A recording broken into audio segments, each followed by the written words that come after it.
Ladies and gentlemen, Greg Michalowski from ForexLive.com. This is a Forex Quick Look. I'm going to take a look at the New Zealand versus U.S. dollar from a tactical perspective.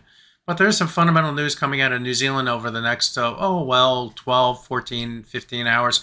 That is the New Zealand rate decision that's going to take place at 10 p.m. ET today, tomorrow in New Zealand, of course. The Reserve Bank of New Zealand is expected to keep rates unchanged as they continue to look to slow inflation down. So that is the expectations for the central bank.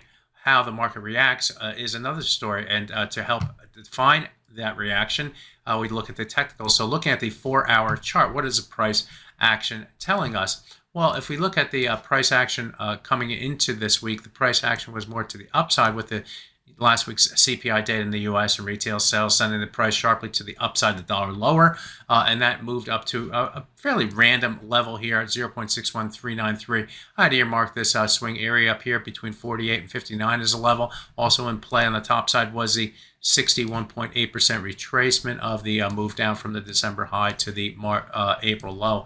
But the price, as you can see, stalled ahead of those levels at this 39 level. And earlier this week, on Monday, to be exact, just yesterday, the price came up to that area and found willing sellers, not once but twice, and each time the sellers leaned in against that level. If I can get the arrow here, there we go. There's the arrow against that level. So we have 1, 2, 3, 4, 5 or so different times where the price came up to that 39 level and found willing sellers. That move to the downside has now taken the price below the 50% retracement at 0.61096 and down to this swing area right through here, which has, again, a number of different swing lows and swing highs going back in time and may go back in time even further than this back here.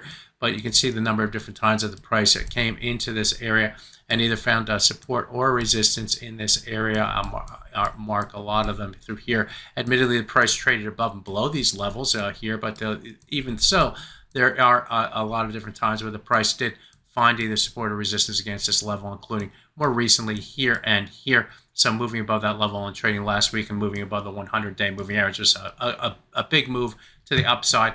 And in trading here today, what did? We came back down to the high of that swing area, which is also just above the 100-day moving average at 0.6073. So going forward on the downside, this area right through here, through the rate decision, is going to be the key level that we have to get to and through in order to increase the bearish bias. We want to get through the swing area. We want to get through the 100-day moving average. So that area between 0.6073 and 0.60856 is the key targets to get to and through to increase the bullish bias. If we are bearish bias, if we're able to do that, then we'll look down toward the 38.2% retracement, look down toward the 200-day moving average at 0.603397, and then look toward the 100-bar moving average, the rising 100-bar moving average on a 4-hour chart, which is moving up closer to that 200-day moving average. So that's a progress to the downside. On the upside, obviously, what would increase the bullish bias on a more hawkish Reserve Bank of New Zealand would be a move above the 50% retracement. That would be step one. And then we look toward our ceiling level up through here, followed by the swing area, and finally the 61.8% retracement is 0.60770. So the price is lower this week, but we're lower into support, key support down here.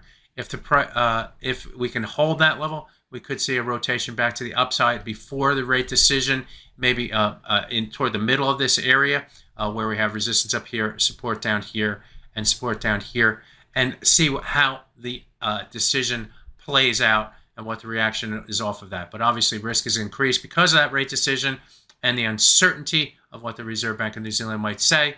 But it's always important to have this technical roadmap for you before going into this report so you can plan and be aware and be prepared. My name is Greg Michalowski. Good fortune with your trading. Bye-bye now.